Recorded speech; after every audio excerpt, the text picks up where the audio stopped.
Hello, and welcome to Greet the Week. I am Mona Duncan, your moderator, and today we're going to be talking about recovery or some thoughts on recovery. Um, we've been looking at working with difficult people, and sometimes we're the ones that can be difficult in the process and realize that we've kind of messed things up and want to make amends and so forth. And just looking at some thoughts on recovery.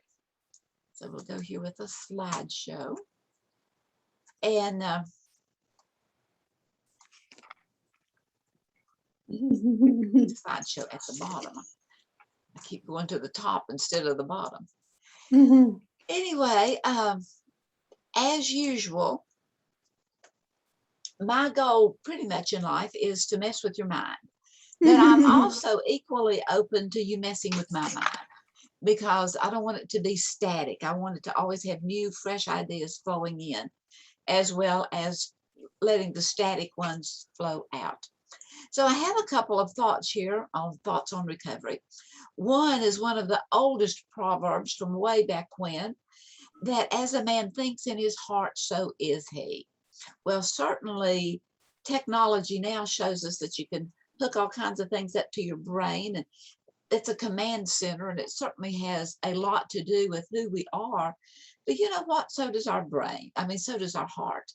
Matter of fact, the heart map company talks about the fact that we have a 3-foot compass around our heart, and around, it's kind of like right underneath our arms. It goes down to a midriff, and it's just invisible, and it sends all kinds of messages, and some of the messages get to the brain and some of the messages don't. But as we think in our heart, so we become. And then when I was thinking about thinking, I thought of old Rene Descartes and how he said, I think, therefore I am, as though our thoughts prove who we are. But sometimes we need to examine those thoughts to see if who we are is who we are really gifted to be, if we're really born to be that way. And to just kind of check it out and to think about things. And to look at then old Henry Ford, his famous quote on the fact that if you think you can, or if you think you can't, guess what? You're right. Because it all goes back to our thoughts, has a lot to do with where we go and what we do. And so it's looking at our thoughts and kind of cleaning them up. So here's just some random thoughts on thinking. One is that thoughts indiscriminately manifest, meaning that what we continually think on, it begins to take form. And all the things that I teach is it's just as neutral as it could be. And then we can take it either positive or negative. But those thoughts, eventually, they begin to take on form, sometimes to our cringe and sometimes to our delight. And thoughts are rarely neutral. At least they're not neutral until we train them to be neutral. They're just, could just be all kinds of things just coming in and bouncing off to think about. Our thoughts often attack. They attack us in pointing out our weaknesses and all of our flaws, or it definitely, our thoughts have a tendency to attack others, as though it would not have any problems, and yet it does. Because if we are thinking attack thoughts towards someone else, we're having difficulty relating with them. And it's all about relating with one another. And so thoughts contribute to weakening. So our thoughts, especially if we attack them and they begin to attack us, or they begin to attack others, or it weakens us. Our thoughts then turn to defending. But sometimes it can go right back up to that, right back up here to, they're rarely neutral, and they begin to attack. And so sometimes when our thoughts are defending us, or maybe defending someone else, then we begin to attack. And our thoughts correct. There is nothing but our thoughts that can prove to us, whatever proof is, that can show to us whether what we are thinking is valid or invalid. And we are the ones that determine that put value on it as to whether or not it's valid or invalid. And our thoughts are plentiful. There's just so many of them. And we could always have a different thought. And it kind of goes hand in hand with our choices. Our choices are very, very plentiful. And we can continually make another choice that would change things, hopefully always looking at changing them for the more peaceful, not changing them for the good, for the better. And then thoughts can be changed in an instant, and it can last a lifetime. We can get an idea, we can see something that we've never seen before, and instant, oh, the light turns on. And those thoughts can be changed in an instant if we're open to it, and they can last for a lifetime. So some random thoughts on our feelings. Our feelings are not necessarily good or bad. They just are. It's just kind of those things, sometimes they creep up on us. They just are. Our feelings may or may not be legitimate. They are legitimate to us. And what does legitimate mean? Does it mean legal? Well, to a degree, yes. The thoughts we're thinking may be legal in that it's not, robbing a bank, or the thoughts we're thinking may not be legitimate. It may not be for the best. It may not be for the good of the whole, our feelings. And how we act on our feelings are paramount.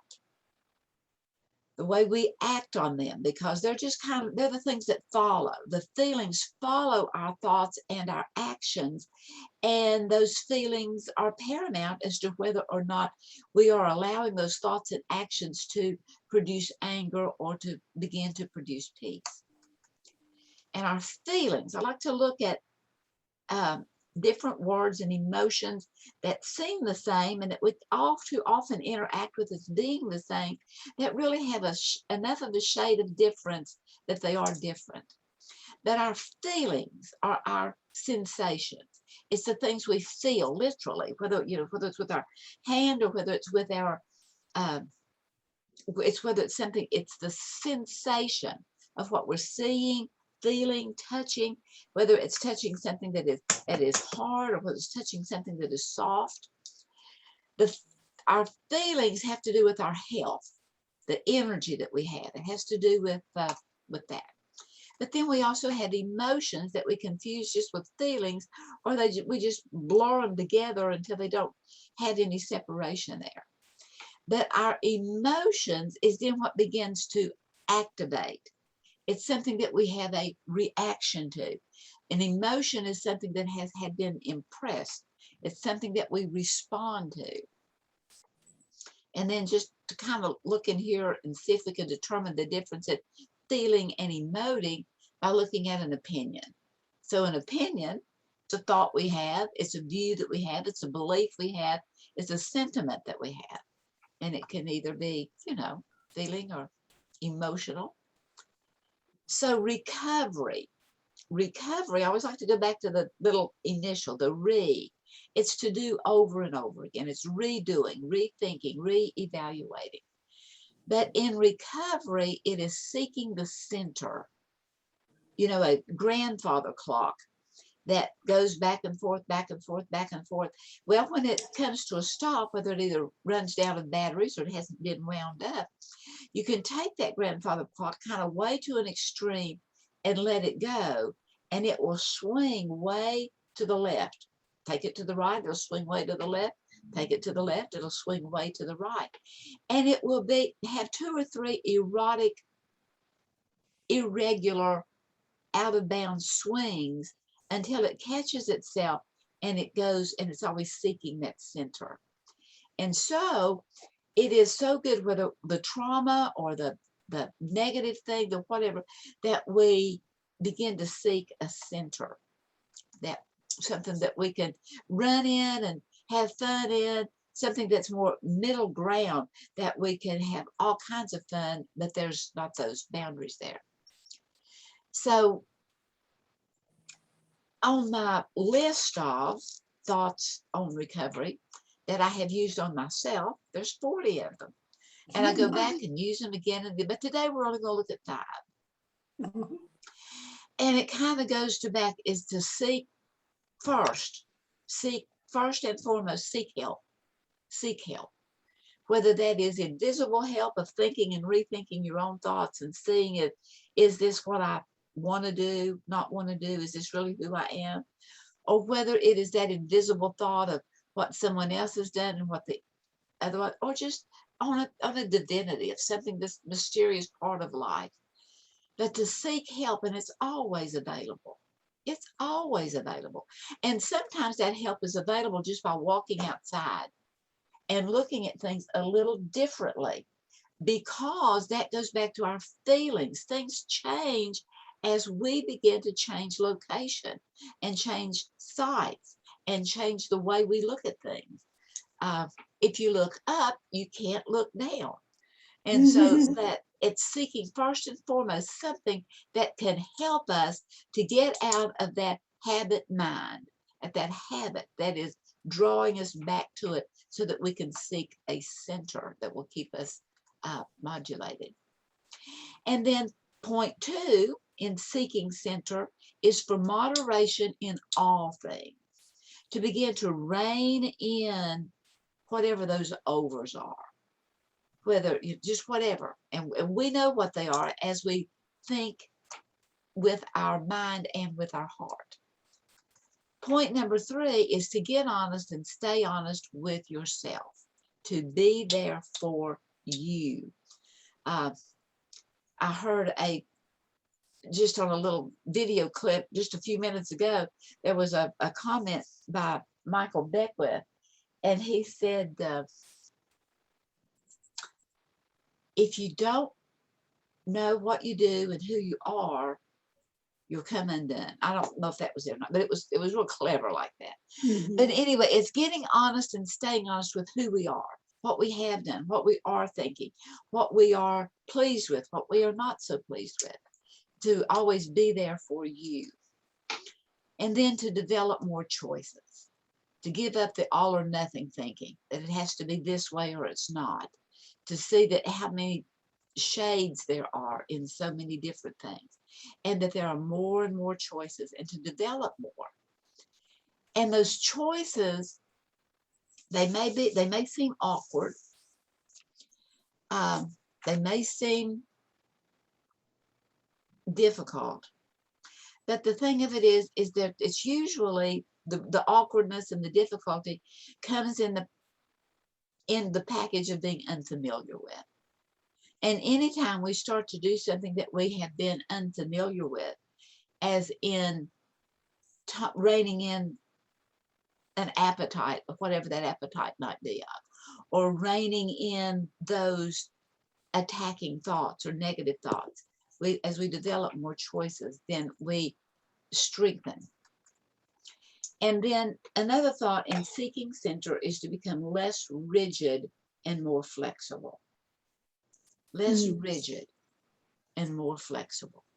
And that could be looking at, just maybe sometimes sitting down and getting up, to be able to be more flexible in doing that as we begin to, whether we're exercising our body or our mind or our temperament or whatever, to be more flexible. So I wanted to introduce you today to a former student. As a young man, I've told you before that I worked with the prison system.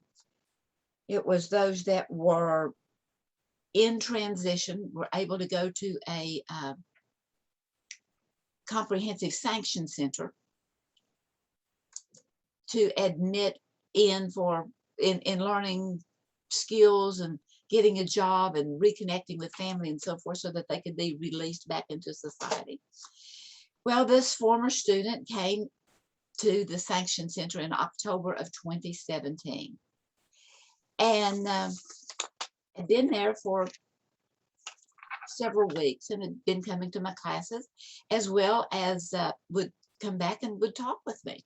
I always like to let them know that my door was open to come in, and we'll talk not to camp out, but to come in and talk. And anyway, on October the 17th, whenever I went to work, I had this note on my desk. And it was a hastily written note thanking me for being his teacher and for explaining that they had come and picked him up and he was on his way back to prison. But he also shared that this time he wasn't afraid, that he had a strength and had something that was, well, he was just thankful. And then in November 29th, 2018, I got an email from him. And in his email, he was telling me that things was going well for him. And he said, I have reached the point in my life where I'm ready to create a value system. And that's been part of our training was, creating value. And he was ready to create a value system. So then in September the 8th, 2021, I received a phone call. That's just been a couple of months ago. In September, and it was from this former student. And he had written a book. And he wanted my mailing address so that he could send it to me. And so he did. And I now have the book in my hand. I have written it. I have read it completely through. The title of it is Unspoken Words.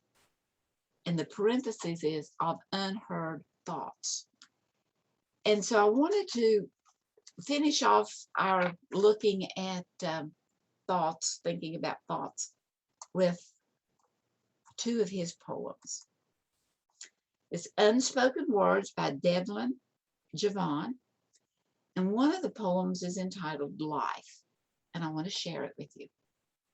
And he gave me permission.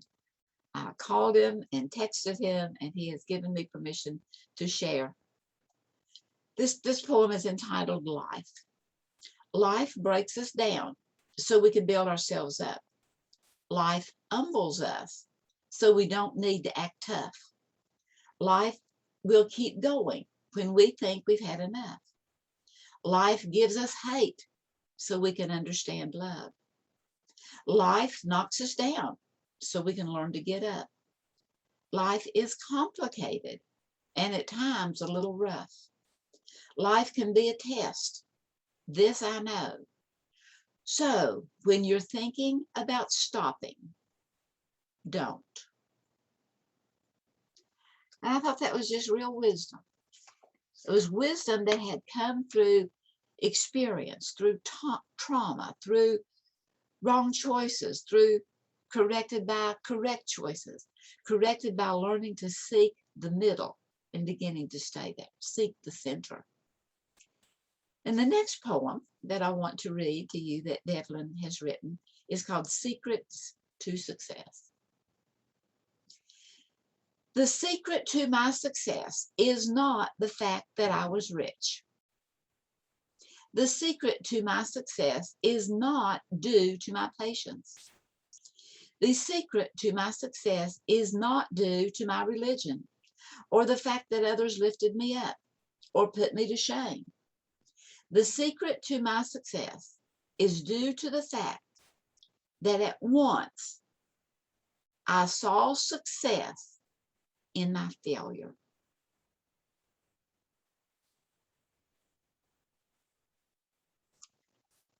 And when we can see success in our failure, this is how we turn it around. It's looking back at those thoughts. Are we going to attack, or are we going to really think about it so that we can strengthen? Because I didn't put this in as a repeat, and I'm going to go back to it if I can get there quickly enough. There we go. Thoughts attack. But thoughts contribute to, if we attack ourselves all the time with our thoughts, we begin to get weakened. And as Devlin says, when you want to quit, don't. When you want to give up, don't. Go on down to realize that thoughts correct, and that nothing but our thoughts can prove to us what is valid.